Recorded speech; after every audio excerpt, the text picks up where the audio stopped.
live with Sheikh Alfan Al-Aisri on Let's Connect.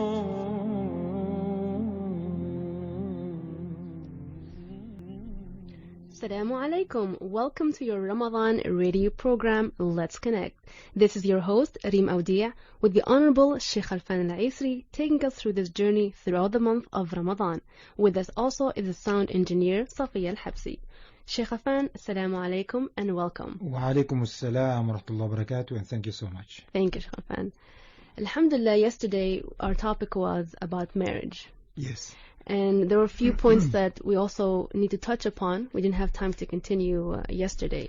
And the key things that you mentioned is that marriage is among the signs of Allah. He created for us mates. Yes. And it is supposed to be a source of tranquility, affection, mercy, and support for one another. Yes. Using the concept of as garments for each other. You also mentioned when it comes to selecting a spouse to prioritize someone of manners and righteousness and ask about that person and those who interact with that person. And when it comes to men who would desire a woman for her beauty, wealth, family status, and faith, to focus on the woman of faith, of deen, and that is the one who succeeds and is prosperous. You mentioned that a happy marriage has to have acceptance of each other unconditionally, forgiving each other unconditionally, supporting each other unconditionally, and having faith and trust in each other. Yes. And I'll later pick up on the word unconditionally, Sheikh Alfan. Inshallah. Yes, yes. And you also spoke about the three phases of marriage. First one is the pre-marriage, the courting period, which you called it love is in the air. And everyone is focusing on how I can be here for you. The second phase is when the honeymoon phase is over, reality kicks in, and typically the couple would ask, so what's in it for me? Yes. And afterwards, with the children, then the couple would ask what's in it for the children. And that's typically the phases. And by keeping in mind the elements of a happy marriage, we can sustain the beautiful elements of it. And when we ended yesterday's show, we got a call from Salim. Yes. We didn't have time to answer him, so we'll start with his question today. Yeah. Well, Bismillah ar-Rahman ar-Rahim, Alhamdulillah Rabbil Alameen, wa sallallahu wa sallam ala nabina Muhammad wa ala alihi wa sahbihi ajma'in. My preference in the show is not to transform it into a show that we talk about religious ruling, fatwa. Yes. So this is not a program of fatwa. The program of fatwa usually takes place on Friday. Mm-hmm. And nevertheless, because of his question has to do with other faiths. Yes. Yeah, and it was about can a Muslim marry a Jew? Can a Christian? Yes. And the answer is that in the Holy Quran, Almighty Allah says, اليوم أحل لكم الطيبات. Today, the goodness of this life, what is good, has been made lawful for you. وطعام الذين أوتوا الكتاب حل لكم. And the food of those who have been given books is also halal for you. And then it continues and talks about also the women of the people of the book. So on that aspect, then yes, Quran says you can marry a Christian.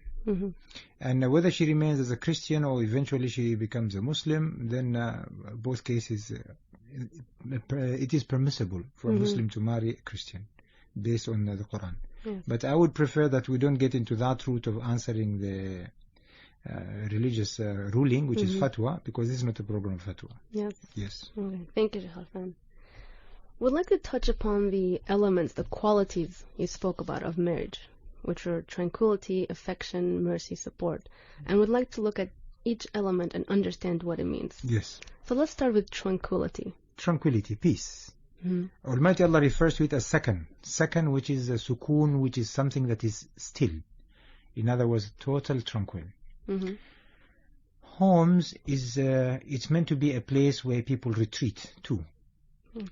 To rest, to rejuvenate, to find affection, to find love, to find support, to find care, to find warmth. It's a place where people can go and be themselves. And because it is so, and because we have other people in that place, I'm not alone, with a wife, maybe with children, maybe with parents sometimes, then and the private space or the personal space gets closer. You see, in public, when people meet, they meet at an arm's length. Whereas at home, that arm's length gets reduced, and then the personal zone is infringed to in a good way. Okay. So people do hug each other at home. Parents hug children, children hug parents, husband hugs wife, wife hugs husband. Mm-hmm. So that space becomes smaller. Plus, at home, we remove our masks, where in the outer world we tend to act. Some people in the outer world are polite, they are courteous, they're respectful. When they come home, that mask is removed and the true self emerge. And because the true self emerge, sometimes that acting stops and people begin to be themselves. So in being yourselves, Almighty Allah says, make sure you do not go and harm others, you do not hurt others. Be nice, be gentle, make sure that that peace, tranquility, harmony is there all the time. So that is how the relationship is. In there, it's not about competing, it's about complementing each other. It's not about hurting each other, it's about supporting each other. It's about giving that love and support all the time. So in that aspect, the word tranquility, if one cannot find it at home because it is so argumentative at home, we say it's no longer a home, it is just a house, it is just a house of bricks, and people are residing there. They haven't found the peaceful moment or the neutral ground for them to be themselves. It becomes like an hotel check-in. It becomes like a hotel check-in and check-out, and then all emotions are gone. So be it a husband, be it a wife, be it a mother, be it a father or children, when they go home, they need to find that tranquility, that peace and harmony available all the time. And in the absence of that, then something is drastically wrong. We need to go and find it. So when people ask me, how can you distinguish a good family from a bad one? A happy family from a sad one? A cohesive family from a non-cohesive family, where they have disagreements and argument? I say within 20 to 30 seconds of entering a home, I can say this is a happy home or not a happy home. I only look for one thing. Can you guess what is that one thing? What is it? It is laughter. I see. Usually happy people have that laugh. They laugh. They smile and they laugh and they have fun. In good spirit, yeah. In good spirit. In the absence of laughter, then something is wrong. There is tension. There is misunderstanding. There is differences. There is quarreling. There is a tug of war. There is someone that has been hurt. There is negative emotions. And as a result, laughter goes out of the window. That's why we were told in the Quran, the minute you enter your home, the first thing, irrespective of whether it's somebody or nobody, the first thing you have to do is enter with positive energy. فَإِذَا دَخَلْتُمْ بُيُوتًا Almighty Allah says, فَإِذَا دَخَلْتُمْ بُيُوتًا when you enter homes, فَسَلِّمُوا عَلَى أَنفُسِكُمْ تَحِيَّةً مِنْ عِنْدِ اللَّهِ مُبَارَكَةً طَيِّبًا then give each other's greetings. Salam, peace. The word is peace. It's a tahiyya, it is a greeting from Allah. Tahiyyatan min indillah, mubarakatan tayyiba. Blessed and of goodness. So if you have blessed greetings that is full of goodness, what else can you expect? It's a positive interaction. So we need to start in entering home, we need to enter with positive energy. Bismillah, assalamu alaikum. That is how we enter homes. And once you say assalamu alaikum, you are proclaiming peace. Therefore, anything that may disturb that peace, that may disturb the tranquility, put it out. Take it out. We can have time for that. We can do it, but first of all, let us allow people to come, sit, settle, rest, have a meal, have a shower, relax, and then once they are in a relaxed mode, we can begin to open some discussions. Okay, so cater to the atmosphere. So Sheikh Afan, shouldn't we first find tranquility within us rather than expecting to find it at home? Yeah, well, as a believer, all the time one has to be at peace as a believer. So being a believer, being at peace with self is a must at all times. It's not a question. It's not an option. It's not should I or should I not. It is a must. because the other way it is hurtful, it is harmful to self. And the reason one has to be at self with self is because our daily prayers in themselves, Yes. they bring tranquil and peace. Remembrance of Allah brings tranquil and peace. Worshipping Allah, making supplication brings tranquil and peace. Ensuring that one has all the provisions of life, because they woke up healthy, with security, peace and stability. They woke up with the provision of the day. That in itself is saying that now I have everything. What else can I do? Individuals have to be promoters of peace. Yes. And yes, if you don't have it, you cannot give it. So one has to be indeed at peace with self before they can be at peace with others. That's why I usually encourage people and encourage myself, the ride going home during that time ought to be the time to close files of work. For better, for worse, whether there were good files or bad files at work. Okay. Whether I had arguments or didn't have arguments, whether I had successes or I had setbacks. Whatever has happened, the ride at home ought to be closing the files of work and opening files at home. We'll take a quick break and we'll pick up more on that note.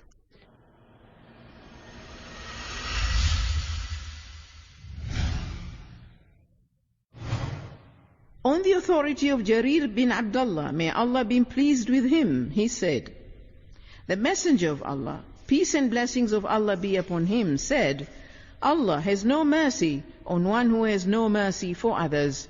Bukhari and Muslim. I love you, Allah. Salamu alaykum. This is Radio Sultan of Oman 90.4 FM.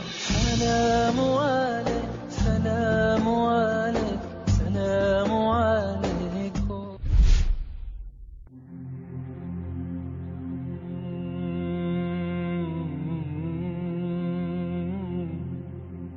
With Sheikh Al-Fadl Aisri on Let's Connect.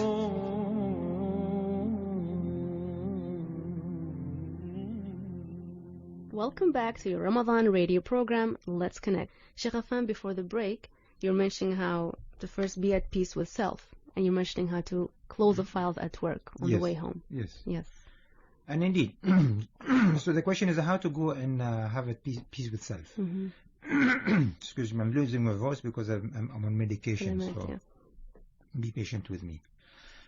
To be at peace with self, the Prophet of Islam said, "Man asbaha mu'afan fi jasadi." Anyone who wakes up in the morning and they've got health on their body, they are healthy. Aminan fi sirbi. They are at peace, or they have that security and stability and peace in the community. عنده قوت يومي, and they have it has a provision for the day, the food and drink for the day. فكأنما حيزت الدنيا له بحذافيرها. It is as if that person has the wealth and the acquisition of this world and what's in it.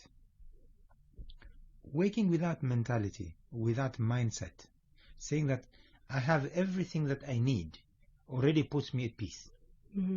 Because it takes out tranquility, it takes out anxiety, fear, desperation, worries. All of that goes out of the window. And suddenly I realize, you know what? I do have what I need. Therefore, I already become pleased with myself and pleased with what I have and pleased with Allah. Then I say, now, what else? What can I go and do now to add value? So one becomes already positive. Waking up with a positive mindset is very crucial. So that's why the first thing a Muslim says when he wakes up from bed, or she wakes up from bed, is to say, Alhamdulillah. Praise be to Allah. Thank Almighty Allah. الذي أحيانا بعدما أتماتنا, the one who revived us after we were dead. وإليه النشور, and to him we return. And to him now we are going to go about and do the affairs and be successful and add value. So with that mindset, then one has to wake up with a mission. And the mission for me today is to add value.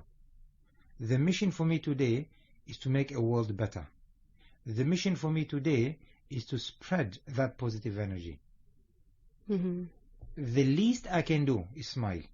الابتسامة في وجه أخيك صدقة. smile in the face of your friend or your brother is a charity. The Prophet of Islam said, Al-Iman bid'un wa sab'una shu'ba.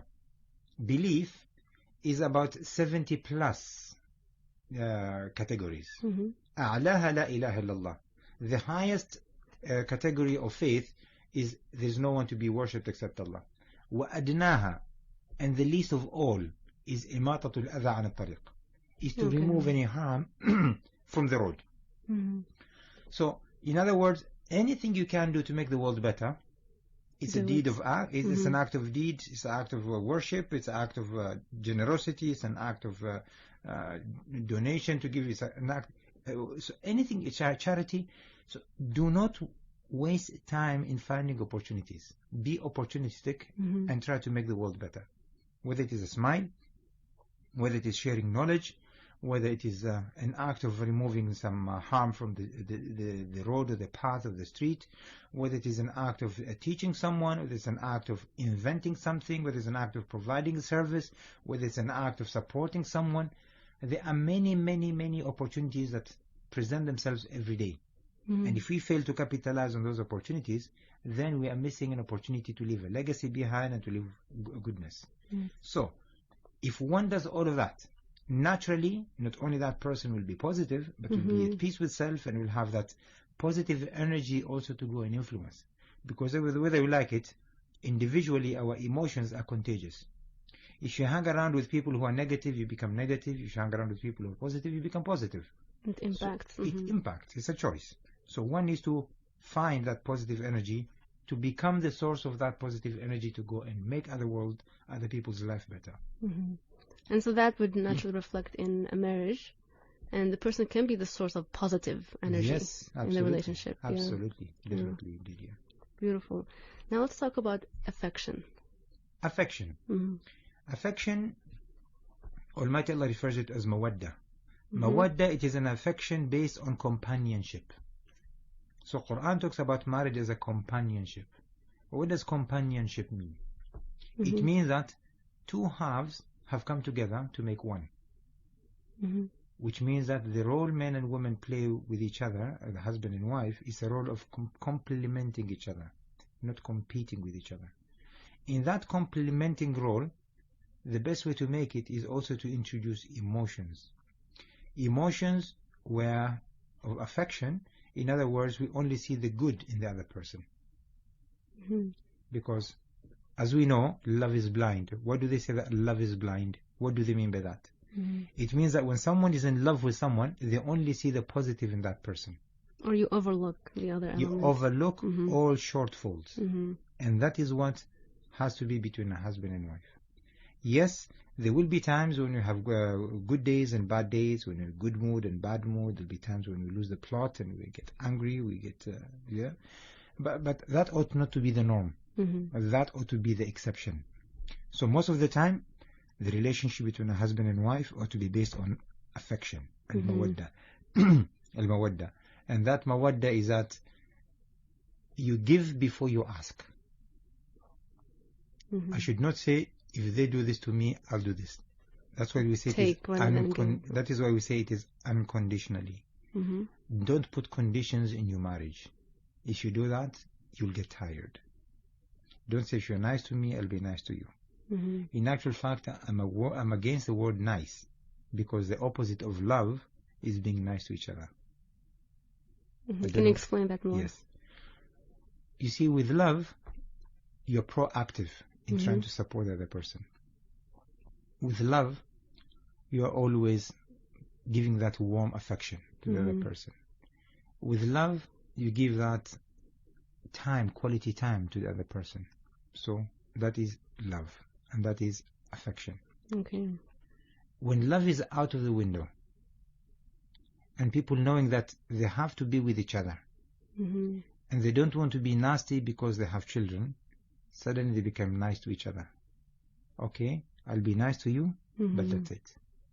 And the word nice, actually, the acronym of nice is nothing inside me cares enough. Nothing inside me cares enough. Cares enough. N-I-C-E, nice. So don't be nice to your couple. Don't be nice to your spouse. Don't be nice to your children. It Mhm. means that you have no emotions for them. You're going to be just respectful. You're going to do what you have to do, but that's it. And that is very dangerous. Mhm. The family is where love has to be there, that affection has to be there, warmth has to be there, caring attitude has to be there, supporting each other has to be there all the time. Because the family is the nucleus of a society. In the absence of a family, you're going to have children who will grow with resentment to society. You're going to have children who will grow without values and principles and morals and conduct and character. Without family, you're going to have children who will want to revenge one way or the other to the society. And we see that statistically, information tells us that the children who come from a broken home, from a broken family, Mhm. usually they have a troubled life. They get into crimes, they get into drugs, they fail in their life, or they have difficulties. Some of them realize later on and then they pick it up, but most of the time they lose the plot and they become bad citizens.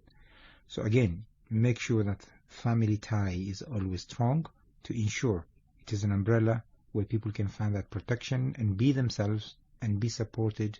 Even when they fail, someone is there to pick them up and support them. Okay. So let's say a couple is at a nice phase. They've lost the emotions. How Yeah. can that be reintroduced? There is one way to reintroduce it. Mhm. It's just to take a piece of paper and say, what is good about this person? Okay. If they can find any goodness, they say, when I was at the courting stage before marriage, what good did I see in this person? There was a reason. Try to find that reason. So going back to the courting phase. Go back to the flashback. courting phase, flashback. Mhm. You will find that there was some goodness in that person. Okay. And with time, you lost it or the other person lost it. Mhm. You got into the routine of life and then you overlooked what is important in life. You began to pay attention to the wrong things. Find that and try to rekindle it to make sure it comes back. Okay. Lovely. And that brings us to mercy. Mercy. Yes. Mercy, we go in life and as human beings, we are all weak. And there are moments of weaknesses that we hit. Mhm. For life is troughs and valleys. Life is all about peaks and valleys. Life is all about up and down. Life is never straight. Mhm. And there is a saying, it says, when life is straight, you are dead. It's just like a Good line. heartbeat. It's just like a heartbeat. Yes. It's up and down, up and down, up and down. If it goes flat, it means there is no Mhm. life. So in life, we're going to have good days and bad days. We're going to have days we have positive energy, days we have negative energy. We're going to have days that we make success, and days we have setbacks. We're going to have days when we are healthy. We're going to have days when we are ill or sick. We're going to have days when the world or the reality hits us very hard and we hit rock bottom. And we're going to have days when, you know, everything is going for us and there is nothing that can go wrong in life. Mhm. Like high moments, low moments. High moments and low moments. Mhm. Now, when we hit low moments, usually the only people who are there for us unconditionally are the family. Mhm. We see that in business as an example. In business, when one is successful, everybody wants to be with them. They want to associate with that person because they know they're going to benefit from that success. But when we see when people fail in business, Mhm. or they stumble in business, or they have setback in business, or they go bankrupt in business, everybody runs away. Because they realize there is no added value, there is no benefits, they cannot gain anything. Mhm. With the exception is only two: a very good friend and a supporting family. So a very good question to ask: when you are on your deathbed, who is going to be around you? Family, close friends. Family and close friends. Mhm. And those are the people we tend to take for granted. Mhm. Yeah, we tend to Yes. be nasty to them. We tend to be ugly sometimes to them. We tend not to spend quality time with them.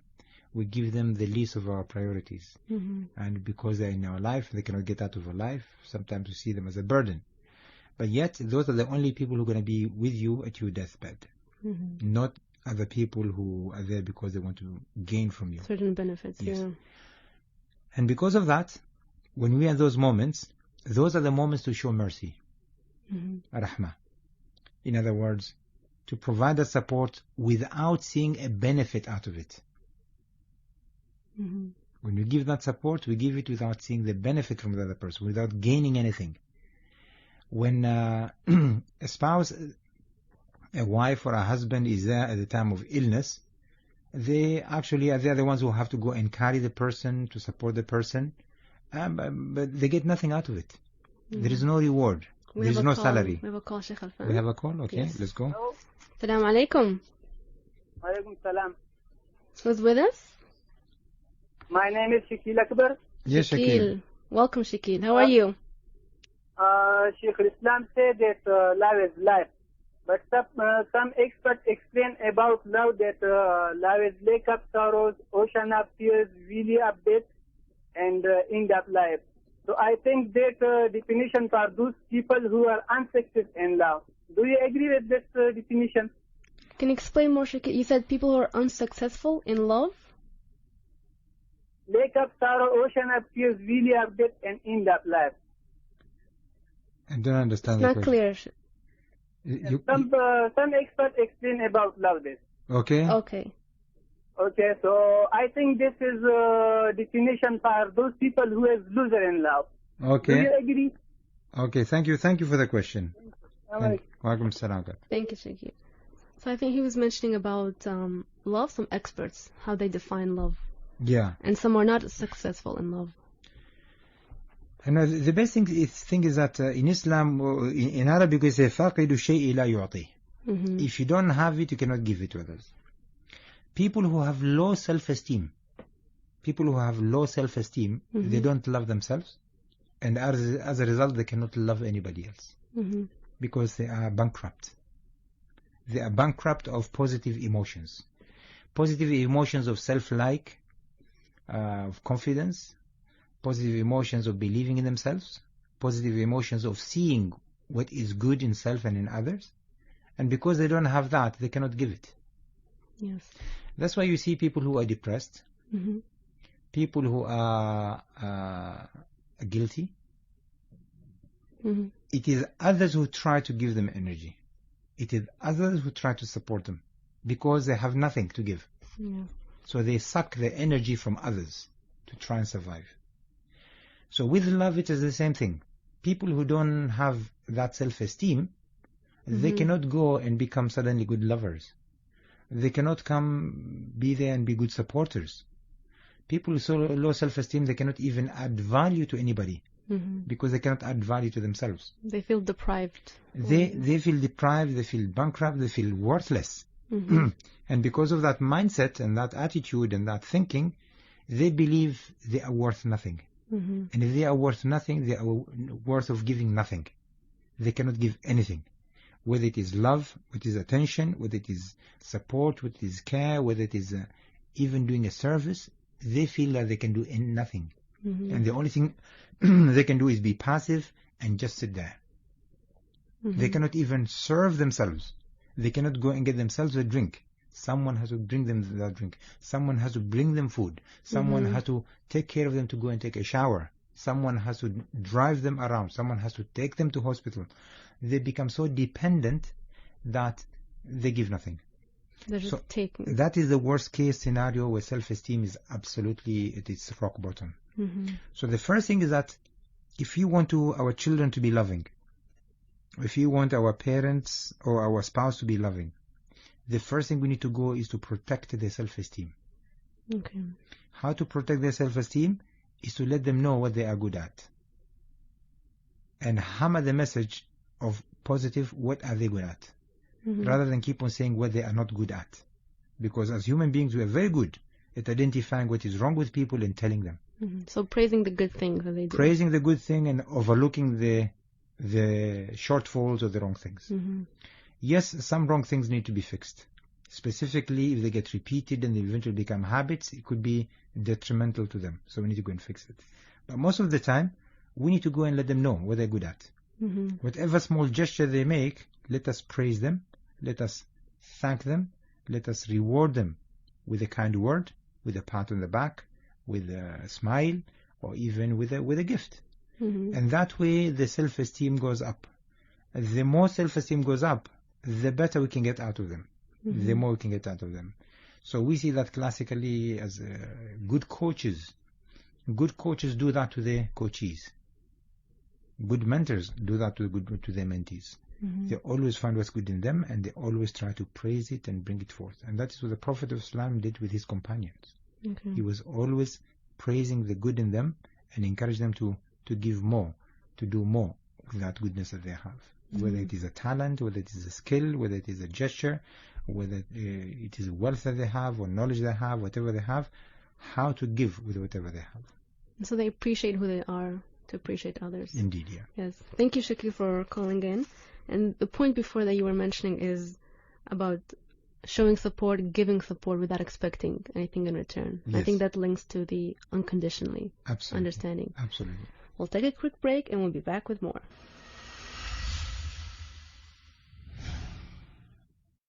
On the authority of Salman bin Amr, may Allah be pleased with him, who said, the Holy Prophet, peace and blessing of Allah be upon him, said, giving charity to the poor is charity, and giving to a relative amounts to two good deeds, i.e. charity and benevolence to kinsmen. At-Tirmidhi. I love you, Allah. Welcome back to your Ramadan radio program, Let's Connect. Shahafan, you touched upon the concept of arguments, Yes. which can be the element that can break a marriage. Yeah. And you mentioned how oftentimes it's little matters, trivial things that pile up, become eventually frustrations, irritations. Yes. So how can a couple deal with arguments from the very beginning? I think at the outset of marriage, they need to agree on how they're going to resolve their differences. So there ought to be a system. We see in organizations, for example, you have systems that are available where one can go and plead, where one can go and it's called a grievance, for example, a grievance system or procedure, where one can put forth the request and that they've been wronged and how it can be fixed. In marriage is the same thing. It's good to establish signals or a system to say when things go wrong, how do we resolve our issues?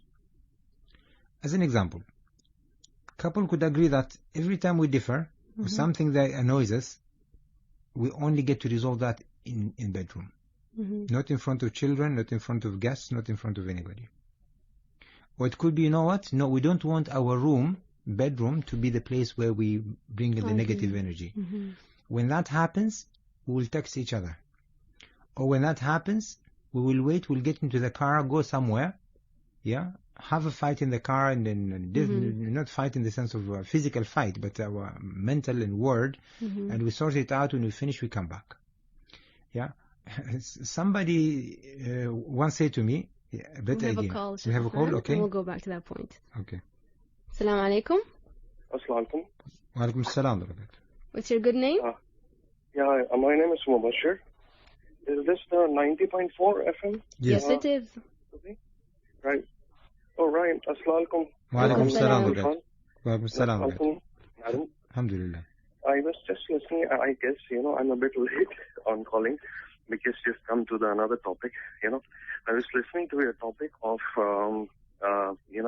giving feedback and telling of, of positive things and negative things. Yes. What I had a thing was, it's not always correct to give, positive things because, that can build an air of someone else. So, I was in corporate in England and I had a team of around 50 people. And, that's where you need to give feedback and you need to tell them their, shortcomings.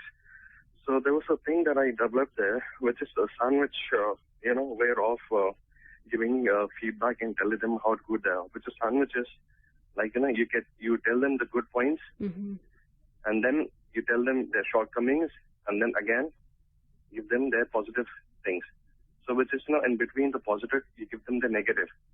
So which is there to treat the positive and to act on the negative.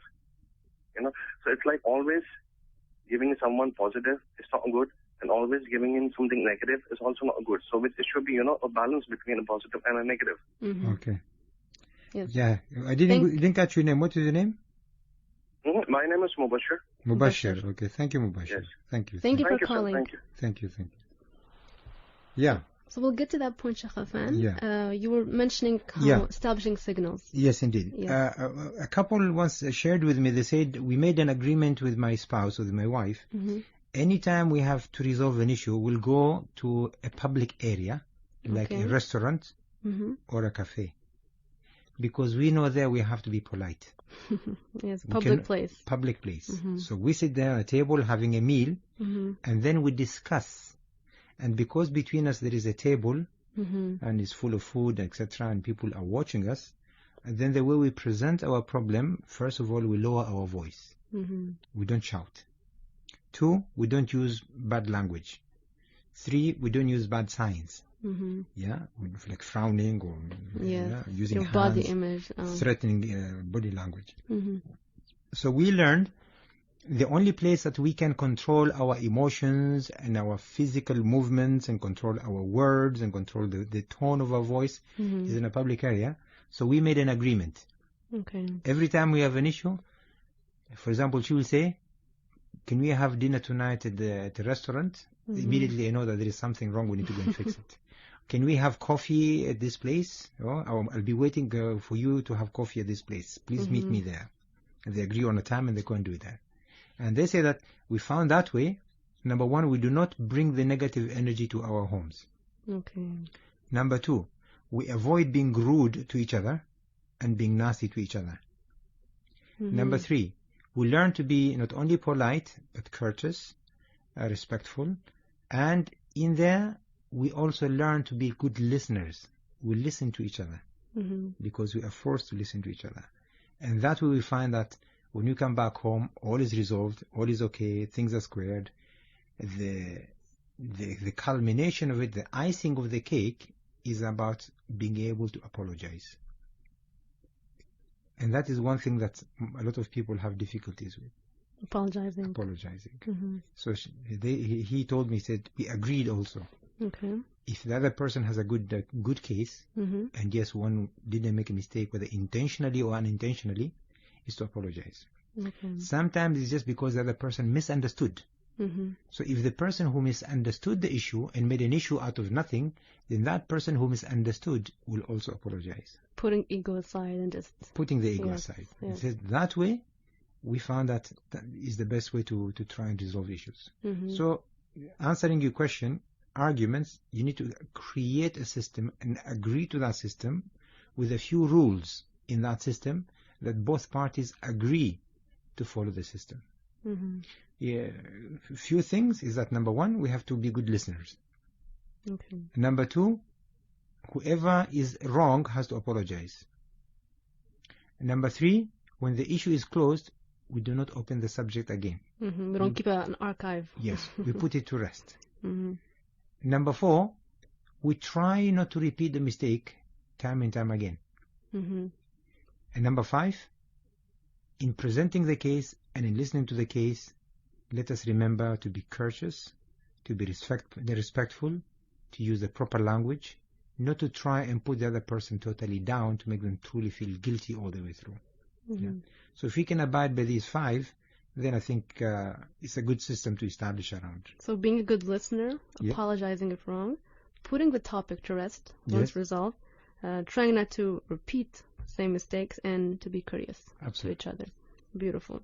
Let's touch upon now Mubashir's comment about giving feedback. So he said it's the challenge is when you give feedback about the shortcomings. Yes. Yes. You see, when we try to give feedback, if it is good feedback, then we ought to direct it to the person directly. It is you. Mm-hmm. You are good at this. You do this well.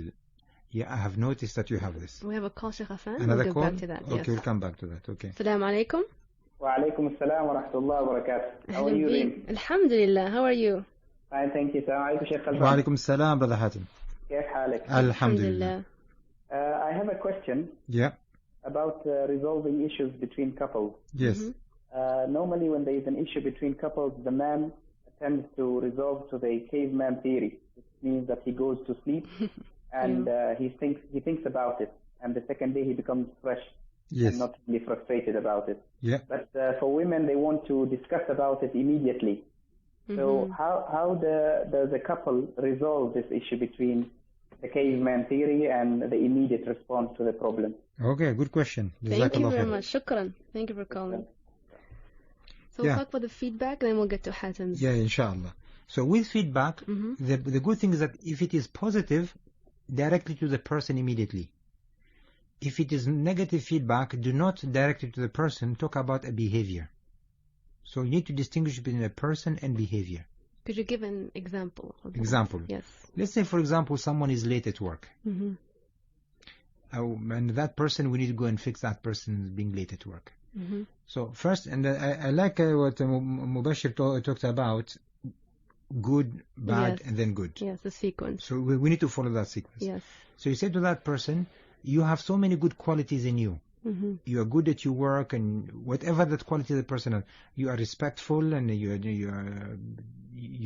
loyal to this working environment, and people are happy to be with you, whatever it is. And then you say, with this beautiful person that is in front of me, this beautiful character that you have, there is one behavior that does not fit this person. Yeah. For example, the behavior of coming late does not suit you. I don't say you are late. I say Yes. coming late does not suit you. Detaching from the person. Detaching, yeah? And actual fact, coming late is a quality of people who are failures, and you are not a failure. You are a successful person. So this does not fit you. So in other words, I try to disengage between the person and the behavior. And then in coming to concluding the topic, I put my expectation. And my expectation of you, you will overcome. You can overcome the issue of coming late. Yeah, you can overcome it. So I put that in competition with his own behavior. You can overcome the issue of coming late. And I expect you to be on time because I know you can do it. You can be better. You can be better. Excellent. It is totally different to telling a person, you are always late and I don't like it. Because that is attacking immediately. And the minute you attack a person, ego kicks in and they become defensive. And sometimes they want to continue to do whatever you tell them not to do. Because it becomes like a challenge. And they like the challenge. You don't like it, I'm going to show you. They feel attacked. They feel attacked in that way. Excellent. Now, if you come back to Hatim's question, Brother Hatim. Yes, very good question. Again, it's all about a system. If the husband says, if you see me angry, and this is what happens. If you see me, and this is what we do, for example, in my own home. We agreed with my wife. We said, specifically now with the medicine that I'm taking, I've already been pre-warned by doctors, but my mood sometimes can swing because of the medication. So we agreed on a system. If they see me angry, agitated, unhappy, is to keep silent. Okay. Is to give me my space. Is not to answer back. Just keep quiet and leave me alone. Half an hour later, 1 hour later, after resting a bit or after sleeping, whatever, when I wake up in the morning, it's all gone. Okay. And when it's all gone, we don't even talk. It says, yesterday, wow, man, you are in a bad mood. Don't say that. Just let it go. As if nothing happened. We agreed on that. The opposite is also true. When my wife has got an issue and she wants to discuss it, she'll just try to find the day that I'm okay. And she'll just come and say, do you have time? Listen, do you have time? Can we talk? Then I know, when she mentions those two words, do you have time, can we talk? Then I know she wants my undivided attention. Whatever I'm doing, I'll put my phone on silent, put my iPad aside. I said, okay, let us talk. And when she's talking, all I have to do is just sit there and listen. She doesn't want an answer. She just wants someone to listen. And then in between I would say, okay, I've heard you now. What would you like to do next? I throw the question back. What would you like to do next? What is your desire? How would you go about it? What support do you need? Basically, I don't give answers. I don't give solutions. I avoid giving solutions. Nor defensive. Not being defensive, but at the same time, I don't give any solutions. She has to come with solutions. And that way we found that system works. Okay. Yeah. So again, going back to the questions of Brother Hatim, the couple need to agree on a system. And then both of them need to abide by that system. In the absence of a system, every time it's a guesswork. Yes. We don't know. Thank you, Hatim, for that question. We'll take a quick break and we'll be back.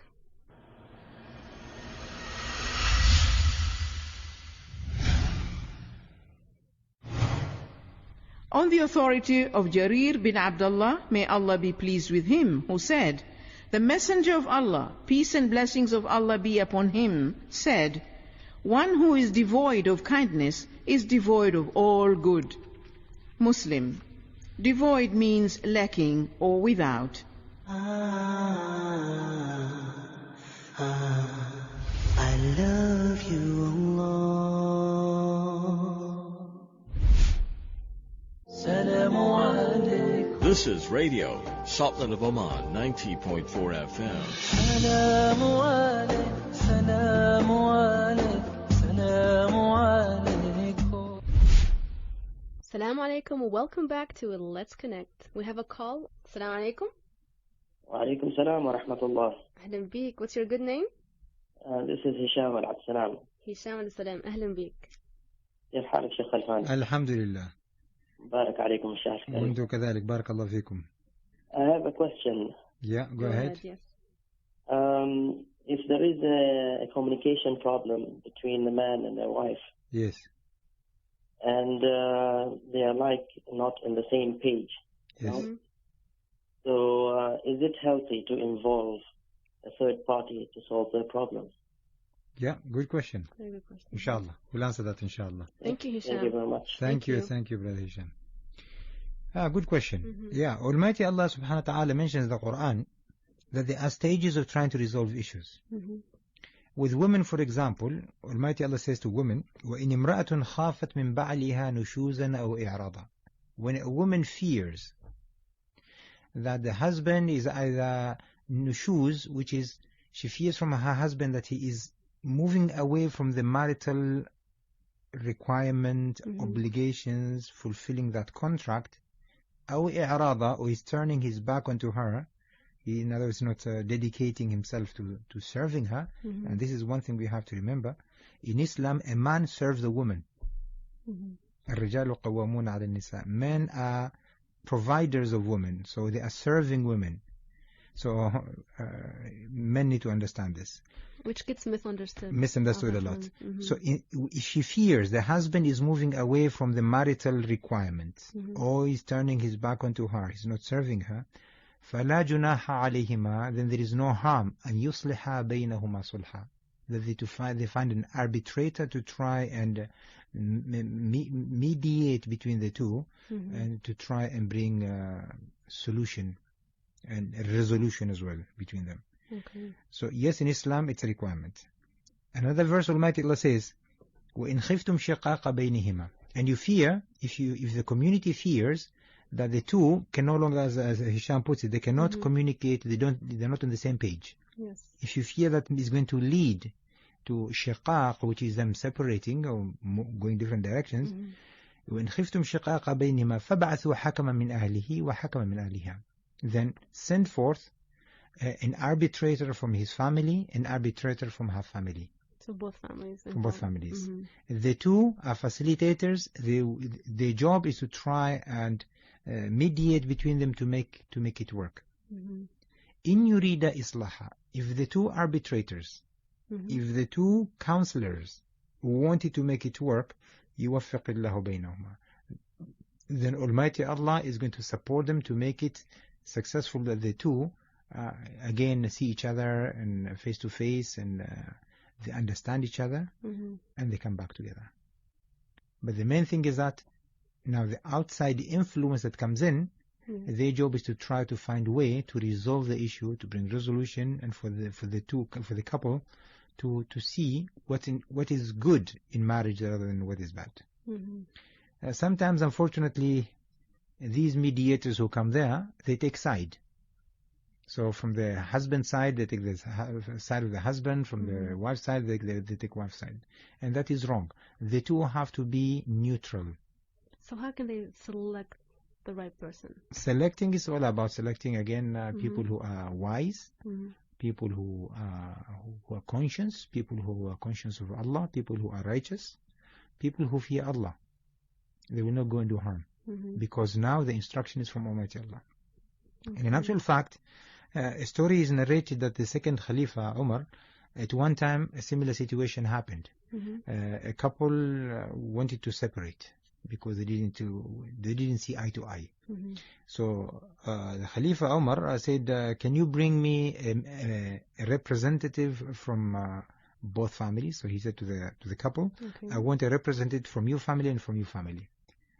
And when they came, then Umar instructed, commissioned and appointed and gave them a mandate to these two representatives to go and make the marriage work. He says, you go and fix the marriage.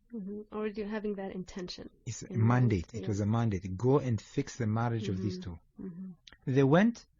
After a while, they came back and says, we tried everything we could. It didn't work. So then Khalifa ordered for these two to be lashed.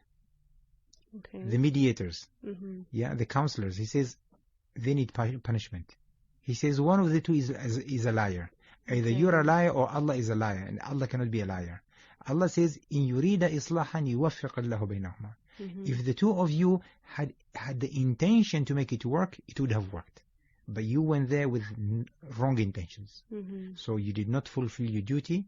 You were not fit for that responsibility that I gave you. So here you are. So yes, Brother Hisham, in Islam, it's always encouraged to bring an extended family to get involved in an issue before it escalates to become very serious. And how about outside of the family? Even outside of the family. Sometimes the couple put their trust in a particular person, that both of them respect that person. It could be a religious figure, it could be a celebrity, it could be someone who is a counselor, someone who is a psychologist, someone who is a doctor, someone who's only a friend to the family. It could be Sheikh Hassan. Many times. It could be anybody. So as long as they have trust on that person and they say, we would like you to mediate between us, then that person ought to take it as an obligation and as an honor before it is a pleasure to go and do that. And that is good. As an example, when I was driving today to work, a lady called me. She said, I am now reaching about 39 years old. And every time somebody comes to propose, my parents refuse. They find excuses. And I can understand why parents refuse. But that's another topic altogether. But she says, look, I cannot continue like this. And then the man did come forth, and my parents agreed, but later on now they're hesitant about it. So the agreement was, just send me your number and we'll try to find good people, and they will try to come and convince your parents to go and make it work. And this is what we have to do sometimes, because we don't see eye to eye and we become unjust to the other person. For example, with this parents, I can understand that they fear losing their daughter, and it happens a lot in this community in Oman and in the Muslim world, in the Arab world specifically. The parents sometimes don't want their children to get married because they know if they get married, they're going to be snatched from them by the person who they get married to. The attention is going to shift. Quality time is going to shift. Support is going to shift. And the fear that they'll be alone. But it's part of life. Life has to move on. We cannot deny these people having the normal life and marital life because we are selfish. We have to allow them. So that's going to be the message to these parents. Yes. And it brings us the point of family interference. Yes. Family interference happens a lot. And sometimes it happens for good reasons. Other times it happens for bad reasons. And in the old days, certainly before my age, and a little bit of my early days in life, we saw 3 generations in a house. Parents and the children, and children also who got married, the grandchildren who got married. So we saw 3 generations in one house. And the reason behind it is that sometimes wisdom gained by the elders is so invaluable that we cannot do without it. And usually grandchildren are closer to their grandparents more than they are to their parents. They can open up. So you see, when grandchildren being there, they are the ones then who can have that mentorship role to the grandchildren, to speak to them at low moments, to encourage them at good moments, and to support them, to praise them. At the same time, to confide to the secrets of life, yeah, that way. And when they see things wrong, they can fix them. So positive. It's positive. So having an extended family living together has always had its own benefits and its own merits. Today we see youngsters who are just graduates from universities or from colleges. They get married and they become independent. And sometimes it's the fear of interference. Yes. And when they do that, whenever they have problems, there is no one to interfere, to intervene. There is no one there to fix things before they escalate. And sometimes by the time you get to know it, it has already become so sour with so many wounds, be it emotional wounds, psychological wounds, physical wounds, before either one speaks out. And by then, damage has already been done, and to go and fix that damage takes more time and needs more energy. Yes.